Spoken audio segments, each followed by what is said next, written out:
Good morning students, welcome back to the English class for the 7th grade. Selamat pagi murid-murid semuanya, selamat datang kembali di kelas bahasa Inggris untuk kelas 7. Before we start our lesson, let's pray together. Pray, start. Sebelum kita memulai kelas, marilah kita berdoa terlebih dahulu. Berdoa dimulai. Pray finish, berdoa selesai. Last week, we had reviewed the topic of synonym and antonym. Minggu lalu, kita sudah melakukan pengayaan untuk materi sinonim dan antonim. This week, we will have reviewed the topic of passive voice. Minggu ini, kita akan melakukan pengayaan untuk topik kalimat pasif.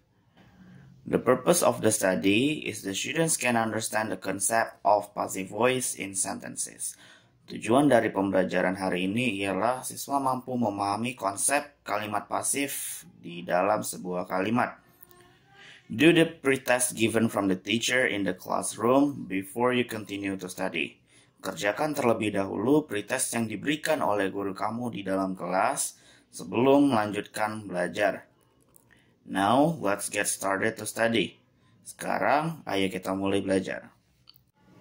We use passive voice when we want to emphasize the action or the object instead of the subject. Kita menggunakan kalimat pasif ketika kita ingin menekankan kegiatan atau objeknya ketimbang subjek di dalam kalimat. The difference between active and passive sentences can be seen from its function. Perbedaan antara kalimat aktif dan kalimat pasif bisa dilihat dari fungsinya. A sentence is written in active voice when the subject of the sentence is performing the action. Sebuah kalimat ditulis ke dalam bentuk aktif ketika subjek di dalam kalimat tersebut melakukan kegiatannya. Meanwhile, a sentence is written in passive voice when the subject of the sentence has something done to it by someone or something. Sedangkan sebuah kalimat ditulis ke dalam kalimat pasif jika subjek kalimatnya memiliki sesuatu yang dilakukan oleh seseorang atau sesuatu. Study the example given. Pelajari contoh yang diberikan. The cat chases the mouse. Kucing mengejar tikus.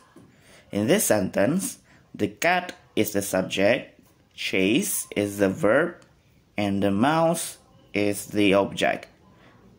Pada kalimat ini, kucing merupakan subjeknya, mengejar merupakan kata kerjanya, dan tikus merupakan objeknya. The mouse is chased by the cat. Tikus dikejar oleh kucing. In this sentence, the mouse has become the subject which has something done to it by the cat. Dalam kalimat ini, tikusnya telah menjadi subjek yang mana telah melakukan sesuatu terhadap kucing tersebut.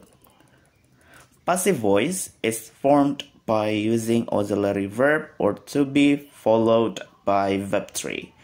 Kalimat pasif dibentuk dengan menggunakan kata kerja bantu atau to be yang diikuti dengan kata kerja bentuk ketiga. What distinguish the passive form in its sentence is only the to be or auxiliary verb used. Yang membedakan bentuk kalimat pasif pada setiap tenses hanya pada to be atau auxiliary verb yang digunakan.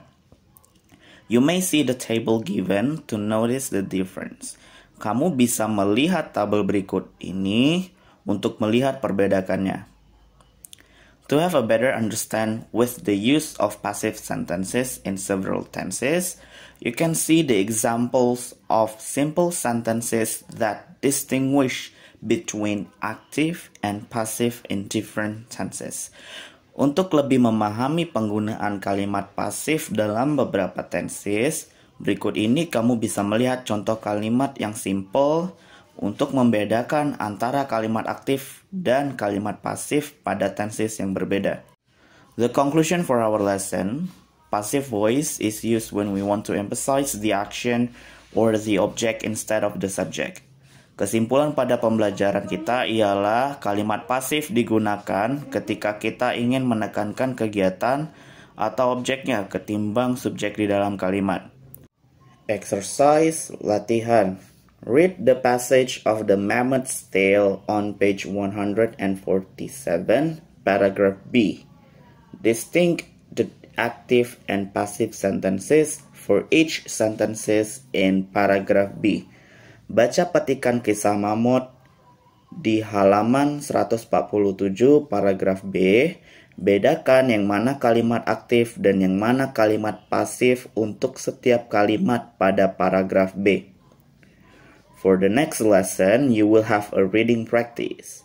Untuk pelajaran selanjutnya, kamu akan berlatih membaca. Thank you so much for watching and see you in the next video. Terima kasih telah menonton dan sampai jumpa di video berikutnya.